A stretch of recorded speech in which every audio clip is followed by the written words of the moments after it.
السلام علیکم ورحمۃ اللہ وبرکاتہ۔ محترم ناظرین و سامعین، فلسطین اور اسرائیل کے مسئلے پر آج سوشل میڈیا میں چرچا ہو رہی ہے۔ اس میں مختلف عنوانات سے لوگ ڈسکس کر رہے ہیں اور باتیں ہو رہی ہے۔ ہسٹری پر بھی بہت سارے لوگ کہہ رہے ہیں۔ ہم آج کے اس ویڈیو میں آپ کے سامنے فلسطین اور اسرائیل اور مسجد اقصیٰ کے متعلق کچھ ہسٹوریکل فیکٹس رکھنا چاہتے ہیں، جس کے نتیجے میں آپ سمجھ سکتے ہیں کہ اس علاقے کی حقیقت کیا ہے اور اس کا حقدار کون ہو سکتا ہے۔ ناظرین و سامعین، ملک شام، جسے پرانی کتابوں میں اور حدیثوں میں ملک شام کہا جاتا ہے، وہ ملک شام آج 4 ملکوں میں تقسیم ہے۔ سیریا، لبنان، جارڈن اور فلسطین، ایجپٹ نہیں، یہ 4 ملک جو ہے ملک شام میں تقسیم ہو چکے ہیں، اور ایک 5واں ملک بھی اس میں شامل ہے جسے لوگ ملک مانتے ہیں لیکن حقیقت کے اعتبار سے اسے ملک تسلیم نہیں کیا جا سکتا، اسرائیل۔ تو یہ ملک شام ہے جسے پرانا ملک شام کہا جاتا ہے۔ اس پوری سرزمین میں اللہ جل شانہ نے برکتیں رکھی ہوئی ہے، اور اس پوری سرزمین کا تاریخ کے اعتبار سے بھی اور قیامت سے پہلے کا جو دور ہے، اس دور کے اعتبار سے بھی اس کی بہت زیادہ اہمیت ہے۔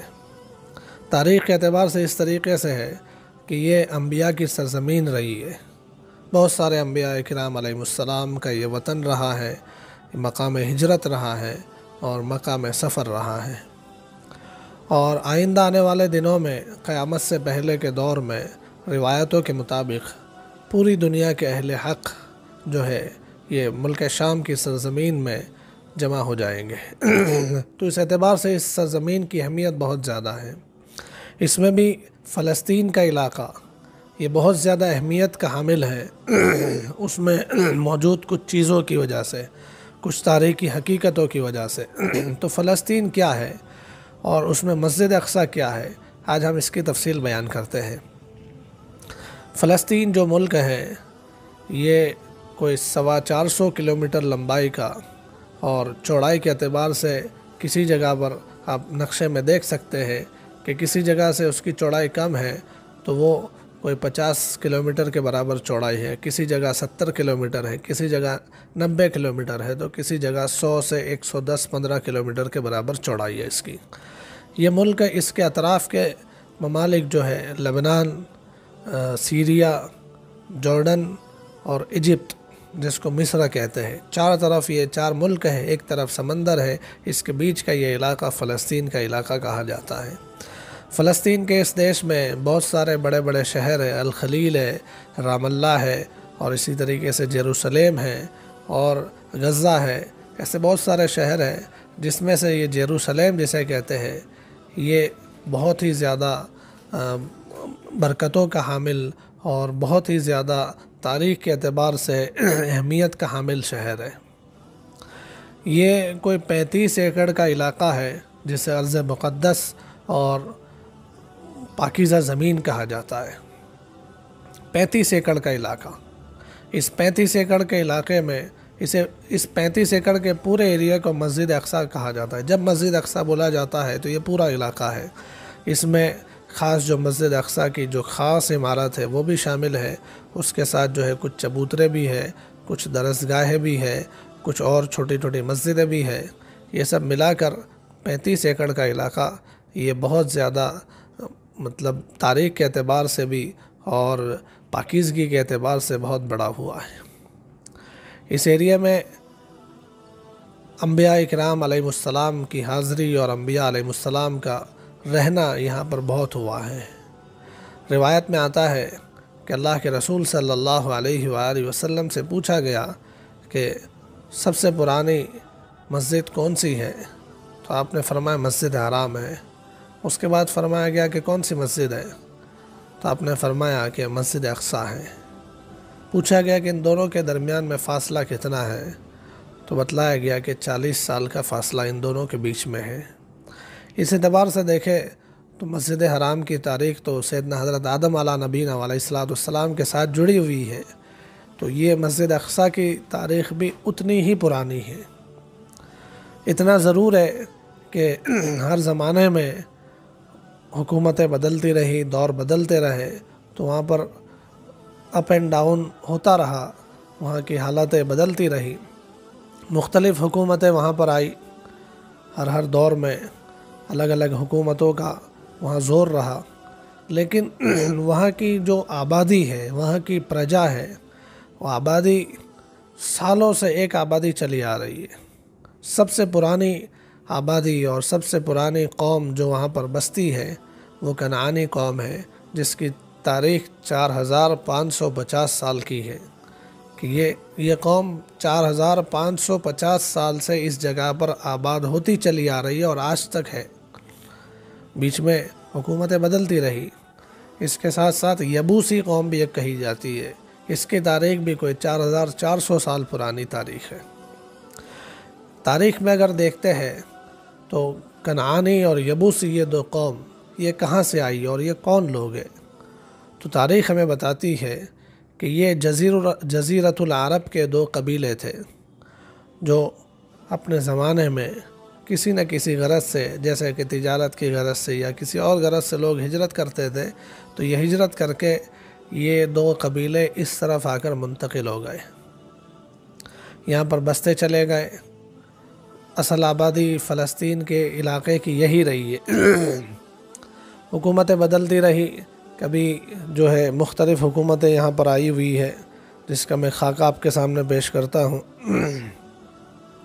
کہ یہاں پر جو ہے بنی اسرائیل کی حکومت رہی ہے۔ بنی اسرائیل کہتے ہیں سیدنا حضرت یعقوب علیہ نبینا علیہ السلام کے جو 12 بیٹے تھے، اور ان 12 بیٹوں کے اندر جو نسل نکلی ہے ان کو بنی اسرائیل کہتے ہیں۔ اس میں بعد میں چل کر حکومت ان کے ہاتھ میں آئی تھی، تو ان کی حکومت کوئی 418 سال وہاں پر رہی ہے۔ پھر عراق کی حکومت 47 یعنی 47 ایئرس تک رہی ہے۔ ایرانی یعنی فارسی حکومت نے 207 سال تک وہاں پر حکمرانی کی ہے، اور 26 سال تک افریقی حکومت نے وہاں پر اپنا قبضہ جمایا، اور 700 سال رومانی حکومت وہاں پر رہی ہے، اور پھر 1200 سال اسلامی حکومت رہی ہے۔ یہ 1200 سال یعنی سن ہجری 15 میں سیدنا حضرت عمر رضی اللہ تعالیٰ عنہ کے زمانے میں یہ علاقہ فتح ہوا اور مسلمانوں کے ہاتھ میں آیا، تو یہاں کی جو قوم تھی، اصل قوم کنعانی اور یبوسی قوم، یہ دونوں قومیں آئے ہوئے ان مجاہدین صحابہ کرام اور تابعین کے سلوک کو دیکھ کر، ان کے اخلاق کو دیکھ کر یہ قوم بھی اسلام میں داخل ہو گئی۔ جب یہ اسلام میں داخل ہوئے تو انہوں نے مسلمانوں سے تہذیب بھی قبول کی اور زبان بھی قبول کی، چنانچہ ان کے بعد سے ان کی زبان عربی آج تک چلی آ رہی ہے۔ تو تاریخ کے اعتبار سے سب سے پرانی قوم کنعانی اور یبوسی قوم ہے، اور وہی قوم آج تک چلی آ رہی ہے عربی زبان کے ساتھ۔ اس اعتبار سے آپ دیکھیں تو اس علاقے کے مول نواسی اور اصل جو ہے اس علاقے کے رہنے والے پرانی قوم، یہ وہی کنعانی اور یبوسی قوم ہے جو آج عرب، فلسطین کے عرب کہے جاتے، یہ وہی لوگ ہیں۔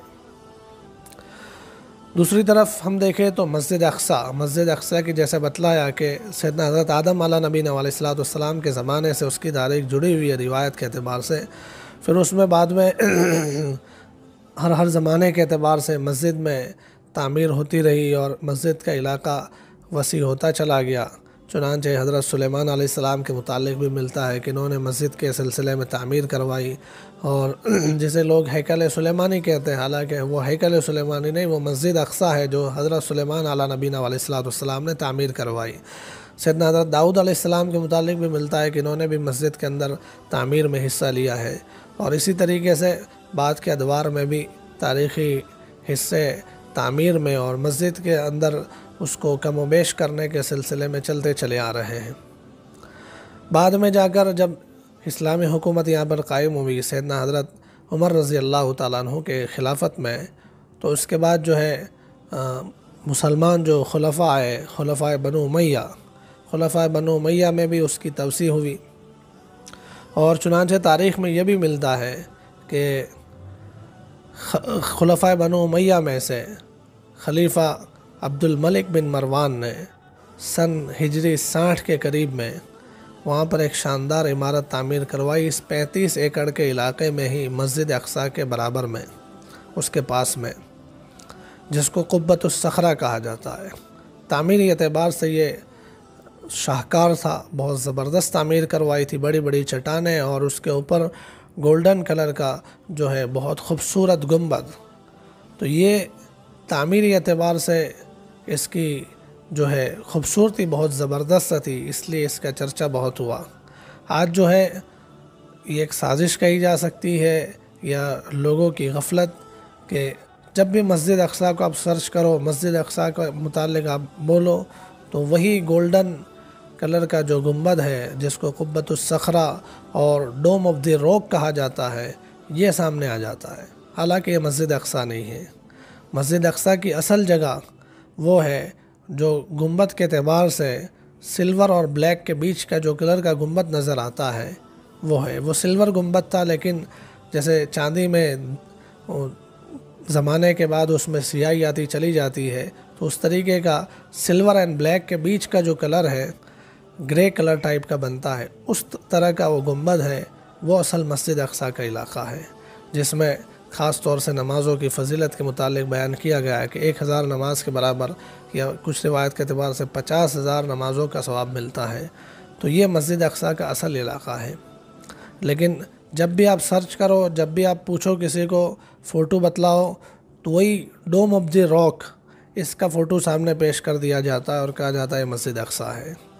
تو یہ حقیقت نہیں ہے۔ یہ اس لیے میں بتلا رہا ہوں کہ ڈوم آف دی راک جو ہے اس کے پاس میں جو ہے اس کو بالکل لگ کر دروازے کی طرح سے ایک چھوٹا سا 3 چھوٹے چھوٹے دروازے ملا کر ایک چھوٹی سی عمارت بنائی گئی ہے جس میں 3 دروازے پاس ہونے کے ہیں۔ یہ وہ جگہ ہے جہاں پر حضور نبی کریم صلی اللہ علیہ وآلہ وسلم کے براق کو رکایا گیا تھا سفر معراج میں۔ تو مسجد اقصیٰ کی اصل پہچان بلا کر لوگوں کو ڈوم آف دی راک کو ہی مسجد اقصیٰ ماننے پر مجبور کرنا، ہو سکتا ہے کہ اس کے پیچھے یہ سازش کار فرما ہو کہ یہود جیسے کہ سالوں سے چاہ رہے ہیں کہ مسجد اقصیٰ کو گرا کر ہیکل سلیمانی تعمیر کیا جائے، اور ہیکل سلیمانی کے نام سے وہ دجال کا محل بنانا چاہتے ہیں، لیکن پوری دنیا سے مسلمانوں کی جو ہے آستھا ہے اس کے ساتھ جڑی ہوئی ہے مسجد اقصیٰ کے ساتھ، تو اس کو گرا نہیں پا رہے ہیں۔ تو مسجد اقصیٰ کی پہچان ہی بلا دی جائے، لوگوں کو مسجد اقصیٰ ڈوم آف دی راک ہی بتلا دیا جائے اور اصل مسجد اقصیٰ کو گرا دیا جائے، تب بھی لوگوں کو پتہ نہ چلے کہ اس کے پیچھے سازش کار فرما ہو سکتی ہے۔ لیکن ہمیں اللہ جل شانہ نے سمجھ دے رکھی ہے، ہم سمجھ سکتے ہیں کہ مسجد اقصیٰ کیا ہے، اور اس پورے علاقے میں جو 35 ایکڑ کا علاقہ کہا جاتا ہے کہ کون کون سی چیزیں، اس میں 3-4 مسجدیں ہیں، چبوترے اور مدرسے ہیں، اور بہت سارے گیٹ ہیں، اور کچھ جو ہے خالی زمین بھی ہے، یہ سب ملا کر پورا مسجد اقصیٰ کا ایریا کہا جاتا ہے۔ تو ناظرین و سامعین، یہ ہے مسجد اقصیٰ کی اور فلسطین کی کچھ تاریخ کہ وہاں پر کیا حقیقتیں ہوئی ہیں۔ سن ہجری 15 سے لے کر آج تک وہاں پر مسلمان اور اسلامی حکومت چلتی چلی آ رہی تھی۔ بیچ میں صرف ایسا ہوا 91 سال تک کے لیے، 498 ہجری غالباً 498 ہجری کے اندر وہاں پر عیسائیوں نے قبضہ جمایا اور مسجد اقصیٰ اور اس کے اطراف کے علاقے کو اپنے تحویل میں لے لیا، اور اس غاصبانہ قبضے کے بعد کچھ سال تک یہ علاقہ ان کے قبضے میں رہا۔ وہ 91 سال بتلائے جاتے ہیں۔ 91 سال کے بعد پھر سے سلطان صلاح الدین ایوبی کی قیادت میں یہ علاقہ واپس مسلمانوں کے ہاتھ میں آیا اور چلتا چلا آ رہا تھا۔ پھر یہ ہوا تاریخ میں کہ پوری دنیا میں جو یہودی الگ الگ جگہ پر بستے تھے، اس میں ایک فلسفر یہودی گزرا ہے جس نے 19ویں صدی کے اخیر میں یعنی 1850 کے بعد اس بات کی تحریک یہودیوں کے اندر چلائی، ایک موومنٹ چلائی کہ پوری دنیا میں ہمارا اپنا قومی کوئی دیش نہیں ہے، ہماری قوم پوری دنیا میں بٹی ہوئی ہے، ہمارا اپنا مذہبی اور قومی کوئی دیش نہیں ہے، تو ہمارا اپنا دیش ہونا چاہیے، ہمارا اپنا ملک ہونا چاہیے۔ یہ موومنٹ چلی اور لوگوں کے ذہن بنتے چلے گئے، اور اس نیت کے ساتھ 1903 کے بعد کچھ فیملیز آ کر یہاں فلسطین کے علاقے میں بسنا شروع ہوئی۔ اب یہ فلسطینی مسلمان جو سالوں سے عرب مسلمان ہیں، ان کے اندر سخاوت کا جذبہ، ہمدردی کا جذبہ یہ کوٹ کوٹ کر بھرا ہوا تھا، جس کے نتیجے میں ان لوگوں نے آنے والے ان مسافروں کو یہ نہیں دیکھا کہ ان کا مذہب کیا ہے، یہ نہیں دیکھا کہ یہ کیا کر رہے ہیں، انسانیت کے ناطے انہیں وہاں بسنے کی اجازت دی اور وہ بستے چلے گئے۔ دھیرے دھیرے فیملیز آنا شروع ہوئی۔ 1915 میں جو پہلا وشو یدھ ہوا، اس کے بعد جو ہے اور زیادہ فیملیز آئی، اور 1945 میں جو دوسرا وشو یدھ ہوا، اور اس میں جو ہے ہٹلر کی طرف سے جرمنی میں پوری دنیا کے بہت سارے یہودیوں کو وہاں پر جو سزا دی گئی یا ان یہودیوں پر ظلم کیا گیا، جس کے نتیجے میں پوری دنیا کا جو یہود تھا وہ سہم گیا، اور انہوں نے اپنا جو دیش بنانے کی تحریک تھی اس کو اور زیادہ بڑھائی، اور چن چن کے جتنے یہودی جہاں کہیں تھے ان سب کو یہاں پر لا کر بسانا شروع کیا۔ وشو یدھ کے بعد یہ علاقہ برٹش کے امپائر میں تھا، اور وہاں رولنگ جو ہے برٹش کے انڈر میں تھا۔ برٹش نے بھی سازشیں رچی، اس کے اندر مسلمانوں کے ساتھ الگ بات چیت کی، یہودیوں کے ساتھ الگ بات چیت کی، اور 1945 کے بعد پوری دنیا کے یہود جتنے بستے تھے ایک ایک کر کے یہاں لا دیے گئے۔ 1948 میں برٹش نے جو ہے اپنا جو پاور وہاں پر تھا، اس کی جو حکومت تھی اس کو ہٹا لیا، اور اسرائیل کے جو یہودی تھے انہیں کہہ دیا کہ تم اپنا دیش بنا لو اسرائیل کے نام سے۔ چنانچہ 1948 میں آفیشیلی انہوں نے اپنے دیش ہونے کا اعلان کر دیا۔ جتنا ایریا ان کے قبضے میں تھا اس ایریا کو اسرائیل کے نام سے انہوں نے لوگوں میں بتلانا شروع کر دیا۔ تو یہ ہے ناظرین و سامعین اس ملک کی اصل تاریخ۔ آپ دیکھ سکتے ہیں اسکرین پر ایک نقشہ دیا گیا ہے کہ فلسطین کا یہ علاقہ 413 کلومیٹر لمبائی اور 50، 70 اور 90 اور 100، 110 تک کی چوڑائی کی کلومیٹر کا یہ ایریا پورا فلسطین کا علاقہ تھا۔ دھیرے دھیرے یہود قبضہ جماتے چلے گئے، یہاں تک کہ اب فلسطینی مسلمانوں کے پاس تھوڑا سا علاقہ رہ گیا ہے، باقی سب یہود کا قبضہ ہے۔ تو یہ یہودی اصل وہاں کے حقدار کیسے ہو سکتے ہیں؟ یہ تو ودیشی آکرمن کی طرح سے پوری دنیا میں جہاں کہیں بستے تھے وہ تھوڑے تھوڑے یہودی یہاں کر 1903 کے بعد آنا شروع ہوئے ہیں، اور 48 تک انہوں نے بہت سارا علاقہ قبضہ کر کے اپنے حکومت کا اعلان کر دیا ہے۔ اور جو قوم 4550 سال سے وہاں پر آباد ہے، جو وہاں کے مول نواسی ہیں، وہ اصل اس زمین کے حقدار ہیں اور وہاں کی جو ہے مقدس چیزوں کے حقدار ہیں۔ یہودیوں کی طرف سے ایسا کہا جاتا ہے، اور بہت سارے ایسے یوٹیوب چینل پر بھی اس قسم کی باتیں کہی جا رہی ہے، جیسا کہ دا للن ٹاپ کی بات میرے سامنے آئی، دیکھا میں نے اس کا ویڈیو۔ للن ٹاپ نے جو ویڈیو بنایا ہے فلسطین کے ایشو پر، اسرائیل کے ایشو پر، تو انہوں نے شروعات ہی اس طریقے سے کی ہے کہ پوری دنیا میں اتنی زیادہ زمین ہے، اس زمین کو چھوڑ کر 35 ایکڑ کے زمین کے علاقے کے لیے لوگ جو ہے لڑ رہے ہیں اور مر رہے ہیں، کٹ رہے ہیں، تو اس میں ایسا کیا رکھا ہے؟ پھر اس نے کہ بھئی اس زمین کے ٹکڑے کے لیے 3 کمیونٹی کے لوگ لڑ رہے ہیں، مسلمان لڑ رہے ہیں، یہودی لڑ رہے ہیں اور عیسائی لڑ رہے ہیں، تینوں کا دعویٰ ہے کہ ہماری سرزمین ہے۔ تو للن ٹاپ والے نے جس انداز میں بات پیش کی ہے، اس سے سننے والوں کو یہی محسوس ہو سکتا ہے کہ اس زمین کے اصل حقدار یہودی ہے۔ اس نے صاف نہیں کہا، لیکن انداز بیان سب کچھ کہہ جاتا ہے۔ اس نے صاف جو انداز دیا ہے اس سے پتہ چل جاتا ہے کہ اس زمین کے حقدار یہودی ہے۔ حالانکہ اگر آپ تاریخ اعتبار سے بھی دیکھیں تو یہود 400 سال حکومت کی ہے انہوں نے، بنی اسرائیل کی جو حکومت کہی جاتی تھی، لیکن آبادی جو ہے اس وقت بھی کنعانی اور یبوسی قوم کی تھی۔ رولنگ پارٹیاں تو رومانی حکومت بھی رہی ہے، عراقی حکومت بھی رہی ہے، ایرانی حکومت بھی رہی ہے، افریقی حکومت بھی رہی ہے، لیکن آبادی جو ہے اصل دیش کی وہ یہی فلسطینی عرب جو کنعانی اور یبوسی قوم کے ہیں وہی اصل رہے ہیں۔ اگر یہود یہ کہتے ہیں کہ ہمارے جو نبی ہے حضرت یعقوب علیہ السلام اور ان کے بعد ان کے جو بیٹے ہیں حضرت موسیٰ علیہ السلام، آگے چل کر پھر حضرت زکریا علیہ السلام، حضرت داؤد علیہ السلام، ان سب کی تاریخ، حضرت عزیر علیہ السلام، ان سب کی تاریخ وہاں سے جڑی ہوئی ہے، اس لیے اس علاقے کے حقدار ہم ہیں۔ تو ہم بھی یہ کہتے ہیں کہ یہ سب انبیاء کرام علیہ السلام ان کو ہم بھی مانتے ہیں، بلکہ ہم کہیں اور اچھے طریقے سے ان کو مانتے ہیں، جیسا ان کو ماننے کی ضرورت ہے ویسا ہم مان رہے ہیں۔ موسیٰ علیہ السلام کی تاریخ قرآن کریم میں بہت زیادہ بیان کی گئی ہے، تو اگر اسی وجہ سے اگر یہ کہا جائے کہ یہودیوں کے یہ نبی ہے تو اس لیے اس سرزمین کے حقدار وہ ہے، تو ہمارے بھی نبی ہے اور ہمارے نبی کی تاریخ بھی اس کے ساتھ جڑی ہوئی ہے۔ یہ ہمارا پہلا قبلہ ہے۔ حضور نبی کریم صلی اللہ علیہ وآلہ وسلم نے اور صحابہ نے 17 مہینوں تک اس طرف رک کر کے نماز پڑھی ہے، ہمارا پہلا قبلہ ہے، پھر بیت اللہ کی طرف واپس قبلہ بن گیا۔ تو صرف اسی وجہ سے کہ یہودی ان لوگوں کو اپنا نبی مانتے ہیں اس لیے اس جگہ کے حقدار یہودی ہونے چاہیے، یہ کوئی ایسا دعویٰ نہیں ہے کہ جس کو تسلیم کر لیا جائے۔